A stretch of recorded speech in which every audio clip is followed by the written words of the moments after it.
Friends, రీసెంట్గా war ఇంకా సీరియస్గా మారింది. ఆయిల్, గ్యాస్ రిఫైనరీల మీద పెద్ద పెద్ద అటాక్స్ జరుగుతున్నాయి.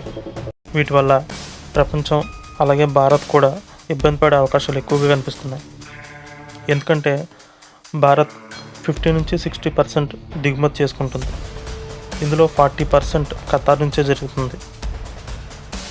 ఓ పక్క అక్కడ ఉన్న ప్రజలు భయపడే పరిస్థితులు. ఎందుకంటే అక్కడున్న కెమికల్స్ అండ్ గ్యాస్ రిలీజ్ అయితే వాతావరణ మార్పులు ప్రజల ఆరోగ్యంపై ప్రభావం పడే అవకాశం ఎక్కువగా ఉంటుంది. సో ప్లీజ్, ప్రతి ఒక్కరూ జాగ్రత్తగా ఉందాం గ్యాస్ విషయంలో. అలాగే ఆల్టర్నేటివ్ కూడా ఉంచుకోవడం మంచిది. అలాగే అక్కడున్న వాళ్ళు, మన వాళ్ళు, అక్కడున్న ప్రజలు బాగుండాలని కోరుకుందాం. ఎందుకంటే యుద్ధం చాలా తీవ్రంగా మారింది.